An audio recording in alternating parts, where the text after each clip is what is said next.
గతం ఎలా గడిచిందో మీరు మర్చిపోయారు. మీ గతం మీకు పాఠాలు నేర్పలేదు.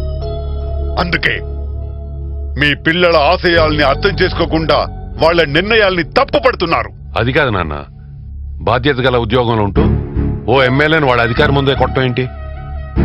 కష్టపడి చదువుకుని సంపాదించిన ఉద్యోగాన్ని కాల్తంతానంటే మందలించటం నేను చేసిన తప్పు. కష్టపడి డెవలప్ చేసిన బిజినెస్ ని మరింత డెవలప్ చేసుకోరంటే రాజకీయం, ఎలక్షన్ అని అనవసరంగా టైం వేస్ట్ చేసుకోవద్దని చెప్పడం అది నా తప్ప అండి? అదేం కాదు డాడీ, చైతన్య ఆలోచన విధానం నాకు నచ్చింది. దానికి తోడు సంధ్య కూడా చైతన్యతో నడవాలనుకుంటుంది. అందుకే నా బాధ్యత నేను నెరవేర్చాలనుకుంటున్నాను. అది తప్ప? నిజమే తాతయ్య, సెల్ఫ్ రెస్పెక్ట్ ని చంపుకొని బానిసలుగా ఉద్యోగంలో కొనసాగటం కంటే సంధ్య రిజైన్ చేయాలనుకోవటం correct. I appreciate her. Chaitanya, ఏం మాట్లాడుతున్నావు? మీ నాన్న నిన్ను రాజకీయాల్లోకి ఏ పరిస్థితుల్లో రమ్మన్నాడు గుర్తుందా? గుర్తుంటే సంధ్యను రిజైన్ చేయమని చెప్పు. నాన్న, చైతన్య చెప్పే దాంట్లో తప్పేమీ లేదు. ఒక ఐఏఎస్ ఆఫీసర్ గా దేశ రెవెన్యూని కలెక్ట్ చేసి, ప్రొటెక్ట్ చేసి, డిస్ట్రిబ్యూట్ చేసేది మనమే. ఏ రాజకీయ పార్టీ వస్తే ఆ పార్టీకి అనుగుణంగా దేశ ప్రజల తలరాతల్ని తిరగరాసేది మనమే కదా. చెప్పరా, చెప్పు. సంధ్య అడిగిన ప్రశ్నకి సమాధానం చెప్పు. గత 30 సంవత్సరాలుగా ప్రజలందరికీ ఉచితంగా విద్యనందించే ప్రభుత్వ స్కూల్స్, కాలేజీలు, విశ్వవిద్యాలయాలు ఎన్నొచ్చాయో చెప్పగలరా? అలాగే పేద ప్రజలందరికీ ఉచిత వైద్యాన్ని అందించే అన్ని వసతులతో కూడిన ప్రభుత్వ ఆసుపత్రులను ఎన్ని కట్టించారు? ప్రభుత్వ రవాణా సంస్థలు ప్రైవేటు రవాణా సంస్థల ముందు ఎంత చిన్నబోయేలా చేశారు? ఆ రోజుల్లో రాజధానికి వెళ్లే బస్సు ఎక్కితే ఎమ్మెల్యేకి ఒక సీటు, ఎంపీకి ఒక సీటు కేటాయించేవారు. కానీ ఇప్పుడు ఎంపీ, ఎమ్మెల్యే కాదు కదా, ఒక పంచాయతీ మెంబర్ కూడా సొంత కారులో ప్రైవేట్ ఎస్కాట్లతో రాజధానికి వెళ్తున్నారంటే దానికి కారణం మీరే కదా.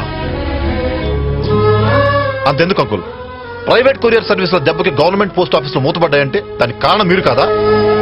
అదేంటని అడిగితే మీరు సూటిగా చెప్తారు, ప్రభుత్వ సంస్థలు ప్రైవేట్ సంస్థల కన్నా ఎఫిషియెంట్ గా పనిచేయట్లేదని. దానికి ఇదే నా సూటి ప్రశ్న. ఇండియన్ సివిల్ సర్వీసెస్ పాస్ అయ్యి ఐఏఎస్ గా పనిచేసే మీరే ఈ ప్రభుత్వ సంస్థలను ఎఫిషియెంట్ గా నడుపుంటే గత 30 సంవత్సరాలుగా ఎన్ని లక్షల మందికి మీరు ప్రభుత్వ ఉద్యోగాలు కల్పించేవారు? మీరు చెప్పినట్లు కొంతవరకు దీనికి మేము బాధ్యులు కావచ్చు. కానీ ఈ రాజకీయ నాయకులు, పెట్టుబడిదారులు ప్రైవేట్ సంస్థలైన స్కూల్స్, కాలేజెస్, హాస్పిటల్స్ అన్నింటినీ వాళ్ళ చేతిలో పెట్టుకుని మమ్మల్ని కీలుబొమ్మలు ఆడిస్తున్నారు. నిజమేరా? మీరు కీలుబొమ్మలుగా మారకుండా మీ గతాన్ని గుర్తిస్తే మీ బాధ్యత తెలుస్తుంది. వీడు తండ్రి కుల వృత్తిని నమ్ముకుని రోజు 10 మందికి శవరం చేసి ఫీజు కట్టాడు. అలాగే నాగ్యా నాయక్ నాన్న పొలాల్లో కాపలా కాసి ఫీజు కడితే దానికి రిజర్వేషన్ తోడైంది కాబట్టి మీరు ఈ స్థితిలో ఉన్నారు. మన కులపోలంతా మీ ఎదుగుదలను చూసి ఆ అవకాశం మనకి రాకపోతుందా అని ఎదురు చూస్తున్నారు. ఒకానొకప్పుడు మీరు పుట్టక ముందు ఎర్రటి ఎండలో కూర్చుని దారిన పోయే వాళ్ల కాళ్ల వైపు చూసేవాడిని. ఎవరి కాళ్లకు తెగని చెప్పులు కనిపిస్తాయా అని. ఏళ్లు గడిచిపోయాయి, నా చూపులు అక్కడే ఆగిపోయాయి.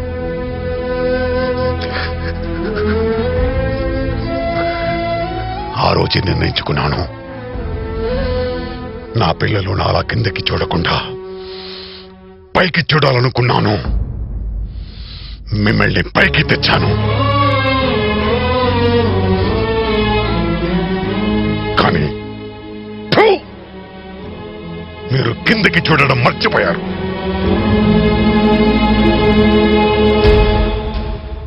వీళ్ళు చూస్తున్నారు, నాలాగే ఎర్రటి ఎండలు కూర్చొని నేలను చూస్తున్న కొన్ని కోట్ల మంది వైపు బాధ్యత కల పౌరులుగా చూస్తున్నారు. వీళ్ళని చూడనివ్వండి.